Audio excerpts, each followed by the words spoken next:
So hello dear students, welcome back to this session of ICT Virtual Classroom। ICT Virtual Classroom के इस session में आप सभी का एक बार फिर से स्वागत करते हैं। आज की क्लास में बात करने जा रहे हैं क्लास 7 साइंस सब्जेक्ट के ऊपर, कक्षा 7 विषय विज्ञान के ऊपर। उम्मीद करता हूं कि आप सबके सब फिट फाइन हेल्दी होंगे और बिल्कुल रेडी होंगे प्यारे बच्चों आज की क्लास के लिए। तो चलिए आज की क्लास को स्टार्ट करते हैं। अपनी पिछली क्लासेस में हम बात कर रहे थे डाइजेस्टिव सिस्टम, डाइजेशन किस तरीके से होता है ह्यूमंस में। साथ ही हमने रूमेंट्स में भी देखा था, रूमिनेंट्स में इस तरीके से डाइजेशन की प्रोसेस होती है। सारी चीज़ों को आज रिवाइज करेंगे, सम अप करेंगे और कुछ नई चीज़ों के ऊपर अपना ध्यान देंगे। मैं उम्मीद करता हूं कि आप सब लोग जो है बिल्कुल रेडी होंगे क्लास के लिए और अपना पूरा ध्यान जो है सामने स्क्रीन पर आपने बना रखा होगा। हम चलते हैं स्मार्ट बोर्ड की स्क्रीन पर। सो डियर स्टूडेंट्स, स्टार्टिंग से बस स्टार्ट करते हैं। आप लोग जल्दी से नोट डाउन भी करते जाइए साथ साथ, ठीक है। और आज इस चैप्टर को हम लोग कंप्लीट करेंगे, ओके। और जो भी चीजें हैं उनको कंप्लीट हम आज की क्लास में करेंगे। चलिए, plants can prepare their food by process of photosynthesis. Photosynthesis की एक ऐसी प्रोसेस है जिससे पौधे जो अपने लिए खाना बनाते हैं, ये काम करने में एनिमल्स जो है सक्षम नहीं होते हैं। एनिमल्स ऐसा काम नहीं कर सकते हैं, इसीलिए वो क्या करते हैं, इसीलिए एनिमल्स क्या करते हैं, एनिमल्स जो है वो प्लांट और एनिमल्स दोनों को खा करके अपना पेट भरते हैं, क्योंकि अपना खाना वो खुद से बना नहीं सकते जैसे प्लांट्स बना सकते हैं। पहली बात आई होप ये समझ में आपको आई होगी। इसके बाद अगर बात करें तो organisms including human require food for growth, repair and functioning of the body.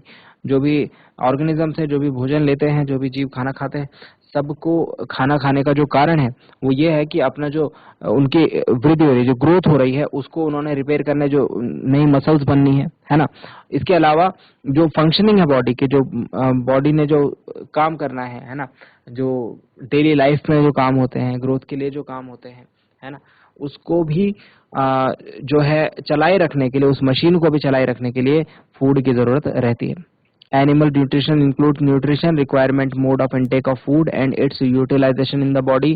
Food consist of many components, carbohydrate, proteins, vitamin, minerals, fats, fibre, water.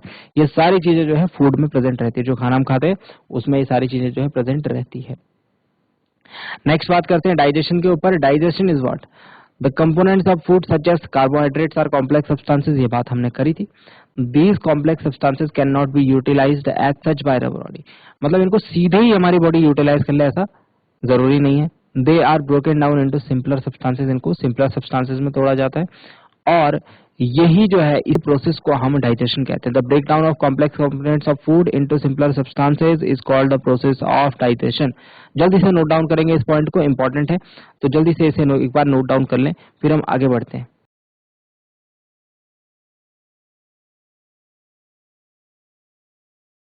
चलिए अब आगे बात करते हैं। डाइजेशन के बाद different ways of taking food. हम देखते हैं जितने भी जीव जो है, जितने भी ऑर्गेनिजम्स जो हैं या एनिमल्स कह लें हम, सबका जो भोजन इनटेक करने का, फूड को इनटेक करने का जो तरीका है वो अलग अलग होता है ना। हनी बीज की बात करें, हमिंग बर्ड्स की बात करें, फूलों से उनका रस जो चूसते हैं। इन्फेंट जो ह्यूमन के बच्चे होते हैं, छोटे बच्चे जो होते हैं, चाहे जानवर के हो चाहे इंसान के हो, वो क्या करते हैं, मम्मी का दूध पीते हैं, है ना। Snakes like the python swallow the animals they prey upon. जो अजगर होते हैं, है ना, ये क्या करते हैं, जिस जानवर का शिकार करते हैं उसको पूरा का पूरा निगल जाते हैं। एक्वेटिक एनिमल, जो पानी में रहने वाले जो जीव हैं, वो क्या करते हैं, पानी में से खाना जो है छांट करके खाते हैं। तो जो है सबका जो है अलग अलग तरीका है फूड को इनटेक करने का। भी स्टार फिश देख लीजिए आप, ये स्टार फिश दिख रही होगी आपको, इसको क्या बोलते हैं, इस जीव को स्टार फिश बोलते हैं, इस एनिमल को। ये जो है एक एक्वेटिक एनिमल है, पानी में रहने वाला। और ये क्या करता है, जरा ध्यान से देखना, ये क्या करता है, ये अपना पूरा जो पेट है ना, इस पेट को ही निकाल देता है मुंह से बाहर, ठीक है। और उसमें भोजन रख लेता है, जो बाहर का भोजन होता है उसको मुंह से नहीं खाता है, पेट बाहर निकालता है मुंह से, ठीक। और उसमें भोजन को रख लेता है और वापस पेट फिर मुंह के अंदर डाल देता है और फिर उसका डाइजेशन होता है। तो अलग अलग तरीके हैं हर एक, जो हम ये कह लें कि हर एक जो एनिमल है, सबका जो फूड इनटेक करने का जो तरीका है वो क्या है, अलग अलग है। अब नेक्स्ट बात करें डाइजेशन इन ह्यूमंस। अब ह्यूमंस की बात करते हैं हम, ह्यूमंस में किस तरीके से डाइजेशन प्रोसेस होता है। तो आप जानते हैं हम लोग क्या करते हैं, अपना खाना खाते हैं मुंह के रास्ते, उसके बाद जो है फूड हमारे पेट में डाइजेस्ट होता है और पूरी बॉडी में उसकी एनर्जी यूटिलाइज होती है। The unused part of food are excrete out. आप ये भी जानते हो कि जो भोजन का वो वाला भाग, फूड का वो वाला पार्ट जो कि यूज नहीं हुआ है वो क्या हो जाता है, वो बाहर भेज दिया जाता है। The food passes through a continuous canal which begins at the buccal cavity and ends at the anus. खाना जो है एक ऐसे कंटिन्यूअस रास्ते से होकर जाता है जो बकल कैविटी यानी कि हमारे मुंह से स्टार्ट होता है और उसके बाद एनस पर जाकर के खत्म होता है। Canal can be divided into various compartments. जो ये पूरा रास्ता है इसको हम डिफरेंट डिफरेंट कंपार्टमेंट्स में डिवाइड कर सकते हैं। बकल कैविटी हो गया, फूड पाइप हो गया, एसोफेगस, स्टमक हो गया, स्मॉल इंटेस्टाइन, लार्ज इंटेस्टाइन हो गए, ठीक है। इसके बाद ये रेक्टम और एनस में जाकर के खत्म हो जाते हैं। बात करते हैं हमारी जो डाइजेस्टिव सिस्टम है उसमें बहुत सारे ग्लैंड्स भी होते हैं, बहुत सारी ग्रंथियां भी होती हैं। जैसे कि हम बात करें सेलिवरी ग्लैंड्स, लीवर, पेनक्रियास, ठीक है। इनका जो काम है, इनका काम जो कॉम्प्लेक्स सब्सटेंसेस है, जो जटिल यौगिक हमारे खाने में प्रेजेंट रहते हैं फूड में, उनको सिंपलर सब्सटेंस में कन्वर्ट करने का रहता है। All of them together makes a digestive system of human body. ये सब मिलकर के क्या बनाते हैं, ह्यूमन बॉडी का डाइजेस्टिव सिस्टम बनाते हैं। तो जल्दी से इन बातों को नोट डाउन करेंगे एक बार। चलिए, तो नेक्स्ट हमने देखा था जो डिफरेंट डिफरेंट जो पार्ट उनके क्या क्या काम है ना। तो इसको हम एक एक वन बाय वन करके डिस्कस करते हैं। सबसे पहले आता है माउथ, जो मुंह है या फिर उसे हम बकल कैविटी भी कहते हैं। बकल कैविटी में जो है हम ये कहते हैं कि जो फूड है वो हम माउथ से इनटेक करते हैं, है ना। हमारे शरीर में फूड कहाँ से प्रेजेंट एंटर करता है, हमारे मुंह से। The process of taking food into the body is called ingestion. बहुत इंपॉर्टेंट पॉइंट है। इंजेशन की बात पूछी जाती है, इजेशन की बात पूछी जाती है, एसिमिलेशन की बात पूछी जाती है, ठीक है। तो ये चीज ध्यान रखना। इंजेक्शन क्या, इंजेशन क्या है, इंजेशन जो मुंह से हम खाना खाते हैं उसको हम इनटेक टेकिंग फूड बोलते हैं, उसके प्रोसेस को क्या कहते हैं, इंजेशन कहते हैं। We chew the food with the teeth and break it down mechanically into small pieces. हम क्या करते हैं, खाने को मुंह से चबाते हैं और उसको छोटे छोटे टुकड़ों में क्या कर देते हैं, तोड़ देते हैं। Each tooth is rooted as in a separate socket in the gum. Our teeth vary in appearance and perform different functions accordingly. They are given different names. तो हमारे दांतों का जो है इसके बाद रोल आता है, हमारे दांतों का डिफरेंट डिफरेंट काम होता है। फिलहाल आप मुंह का आप ये पॉइंट लिखिए कि इंजेशन की जो प्रोसेस है वो हमारे मुंह से स्टार्ट होती है। चलिए, तो इंजेशन आप समझ गए होंगे। इसके बाद आता है टीथ के ऊपर। हमारे जो है दांतों के लिए बोला जाता है, दूध के दांत होते हैं कुछ, है ना। तो जो हमारे फर्स्ट ग्रोन टीथ होते हैं, मतलब जो हमारे बॉडी में नेचुरली हमारे जन्म के बाद से और हमारे 6 से 8 साल की एज तक जो प्रेजेंट रहते हैं जो दांत, उनको हम कहते हैं मिल्क टीथ, यानी दूध के दांत। और ये दूध के दांत जो हैं ये 6 से 8 साल या 10 साल तक जो है टूट जाते हैं और उसके बाद जो दांत हमारी बॉडी में डेवलप होते हैं, इसके बाद जो टीथ हमारे बॉडी में ग्रो करते हैं, उनको हम परमानेंट टीथ बोलते हैं, है ना। तो ये जो है ये हमारी बॉडी के साथ फिर काफी लंबे टाइम तक रहते हैं, हमारे थ्रू आउट द लाइफ ये रहते हैं। अब दांत जो है डिफरेंट डिफरेंट टाइप के होते हैं। इंसीजर होते हैं, कैनिन होते हैं, प्रीमोलर और मोलर होते हैं, ठीक है।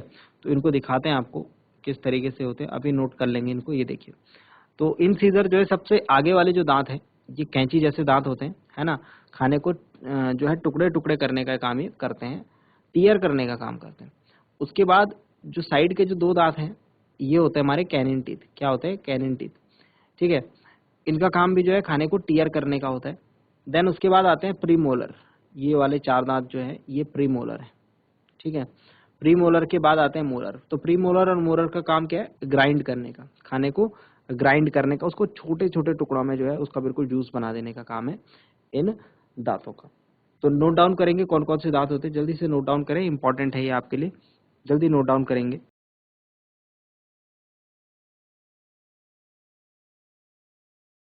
चलिए, अब बात करते हैं सैलिवरी ग्लैंड्स के ऊपर। सैलिवरी ग्लैंड्स जो है हमारे मुंह में, हमारी जीभ के नीचे और गले के आसपास में कुछ ग्लैंड्स प्रेजेंट होते हैं। ये क्या है, ये ग्लैंड्स जो है सलाइवा को सीक्रेट करते हैं, ठीक है। जो क्या काम करता है, हमारे मुंह में जो स्टार्च प्रेजेंट होता है उसको ब्रेक डाउन करने का, मतलब उसको सिंपलर सब्सटेंस शुगर में कन्वर्ट करने का काम करता है। हमने आयोडीन का टेस्ट देखा था, ठीक है, किस तरीके से हम क्या करते हैं, स्टार्च के लिए टेस्ट करते हैं।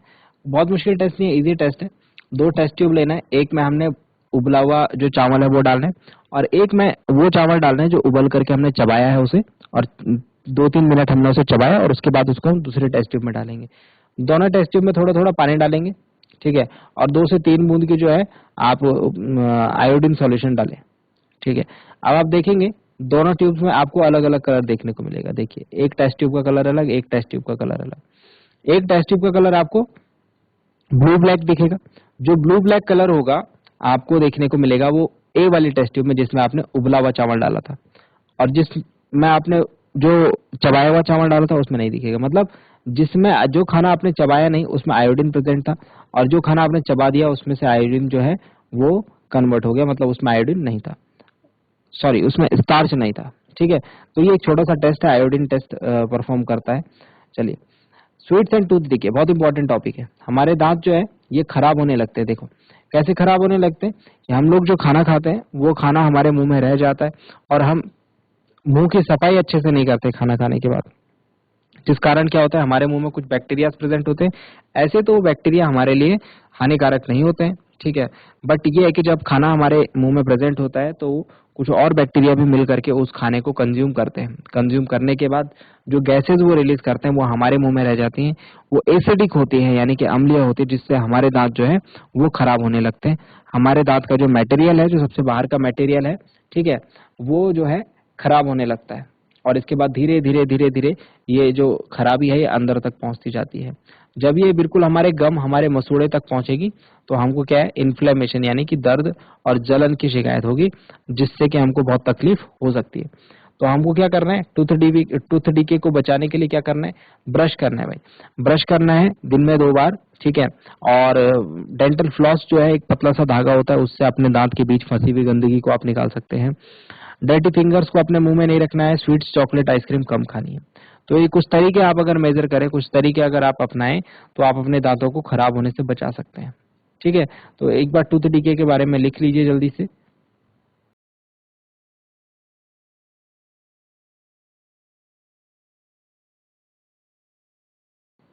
चलिए, तो यहाँ तक की बातें समझ में आने के बाद हम करते हैं कुछ आगे की बातें। Prevention of tooth decay. अब आते हैं अपने टंग के रोल पर। हमारे जीभ का भी कुछ काम होता है हमारी बॉडी में। देखिए, सबसे पहला काम हमारी जीभ का होता है टेस्ट करने का। हमारी जीभ में होता है टेस्ट बर्ड्स। टेस्ट बर्ड्स जो है हमारी जीभ के अलग अलग पार्ट्स होते हैं, जहाँ पर हमको स्वीट, सॉल्टी, सॉर या फिर बिटर टेस्ट का पता लगता है। खाना कैसा है, कोई चीज हम खा रहे हैं, उसका टेस्ट कैसा है, ये हमको कौन बताता है, हमारी जीभ बताती है। इसके अलावा जो दूसरा काम जो है हमारी जीभ का है वो है चीमिंग एंड स्वेलोइंग।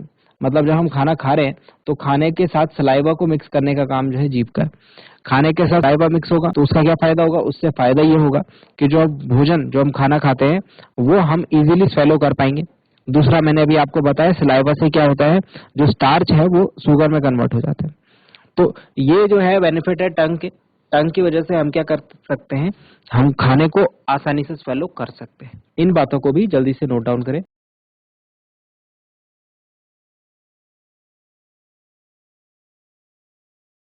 चलिए, बात करते हैं एसोफेगस की, यानी फूड पाइप की। फूड पाइप जो है ट्यूब लाइक स्ट्रक्चर है जो मुंह को स्टमक के साथ जोड़ता है, और हमारे नेक और चेस्ट के थ्रू ये रन करता है। इसमें जो है हमारा जो स्लाइटली डाइजेस्टेड, मतलब हमारे मुंह में जो खाना रहता है जब वो पेट में पहुंचता है तो वो पार्शियली डाइजेस्टेड हो चुका होता है। मतलब थोड़ा बहुत डाइजेशन उसका स्टार्ट वहां से हो चुका होता है। जैसे स्टार्च जो है वो डाइजेस्ट होना स्टार्ट हो जाता है ना, तो थोड़ा बहुत डाइजेशन जो है हमारे मुंह से स्टार्ट हो जाता है। तो ये डाइजेस्टेड फूड जो स्लाइटली डाइजेस्टेड होता है, ये मुंह से जो है कहाँ, पेट की तरफ अब बढ़ता है। Then food is pushed downward by a wave-like movement of the wall of food pipe as a result of alternate contraction and relaxation। एक फूड पाइप से जो कॉन्ट्रैक्शन और रिलैक्सेशन की वजह से जो खाना जो है पुश होता है कहाँ, हमारे पेट में। इस मोमेंट को हम पेरिस्टाल्सिस कहते हैं। The chewed food that enters the oesophagus from mouth and is pass to the stomach is called bolus. जो खाना जो हमारे पेट में पहुंचता है इसको क्या बोलते हैं, हम बोलस बोलते हैं। नेक्स्ट जो है, sometimes food is not accepted by our stomach. कई बार हमको जो है उल्टी हो जाती है, वॉमिटिंग हो जाती है। ऐसा इसलिए होता है कि यहाँ पर एंटी पेरिस्टाल्टिक मूवमेंट हमको देखने को मिलता है। पेरिस्टाल्टिक मूवमेंट में खाना मुंह से पेट की तरफ बढ़ता है, बट एंटी पेरिस्टाल्टिक मूवमेंट में ये ऑपोजिट डायरेक्शन यानी कि पेट से मुंह की तरफ आता है, जिस वजह से खाना हमारे मुंह से बाहर आ जाता है और हम इसे कहते हैं वॉमिटिंग हो गई, है ना। आवर विंड पाइप, ध्यान से देखेंगे तो जो विंड पाइप है, हमारी जो श्वास नली है, ये हमारे एसोफेगस नली के जस्ट मिली हुई है। ये क्या होती है, हमारे एसोफेगस जो नली होती है इससे जस्ट मिली होती है। मतलब आहार नलिका और जो श्वास नलिका होती है, जो फूड पाइप होता है और जो एयर पाइप होता है, ये दोनों आप देखेंगे ये मिले हुए होते हैं। यहाँ पर देखिए आप, ये जो मुंह के रास्ते जो नली जा रही है, पाइप जा रही है, ये हमारी एसोफेगस है, फूड पाइप है, और जो नाक के नोस्ट्रिल्स के रास्ते जा रही है ये विंड पाइप है, जो जिसे हम श्वास नली का। तो आप देख रहे हैं यहाँ पर ये गले के आसपास कहीं पर जाकर के ये हमको एक कॉमन पासेज देखने को मिल रहा है, एक हमको ऐसा रास्ता दिख रहा है जो कि दोनों के दोनों शेयर कर रहे हैं। इस वजह से क्या होता है, आप देखते हैं कभी खाना खाते खाते हमारा जो जब हम खाना खाते हैं तो ये जो श्वास नली का जो विंड पाइप होता है ये क्या होता है, ऑटोमेटिक बंद हो जाता है। बंद हो जाता है तो खाना कहाँ से जाता है, हमारे खाना जाता है हमारे एसोफेगस से। अब कई बार जो हम खाना खाते खाते बातें करते हैं या फिर हंसते हैं, उस केस में क्या होता है, खाना हमारे विंड पाइप में चला जाता है और हमको जोर जोर से खांसी होने लगती है। तो उससे बचने का तरीका ये है कि जब भी हम खाना खाएं तो हम बातें ना करें, हम अपना पूरा ध्यान जो है खाने पे कंसंट्रेट करेंगे, तो जो खाना जो है हमारे विंड पाइप से होकर नहीं जाएगा और हमको जो हिकअप्स है, कफिंग है, वो नहीं हो पाएंगे। ठीक है, तो इस पॉइंट को भी नोट डाउन करेंगे डियर स्टूडेंट्स। प्यारे बच्चों, उम्मीद करते हैं आपको आज की क्लास में जो बातें बताई गई वो आपकी समझ में आई होंगी, आपको इंटरेस्टिंग लगी होंगी और साथ ही साथ आपने उन्हें नोट डाउन भी किया होगा। ये भी उम्मीद करते हैं घर से आप इन चीजों को एक बार रिवाइज करके जरूर लाएंगे। मिलते हैं अगली क्लास में ऐसे ही किसी इंपॉर्टेंट और इंटरेस्टिंग टॉपिक के साथ। क्लास से जुड़े रहने के लिए आप सभी का बहुत बहुत धन्यवाद। Thank you very much and have a nice day.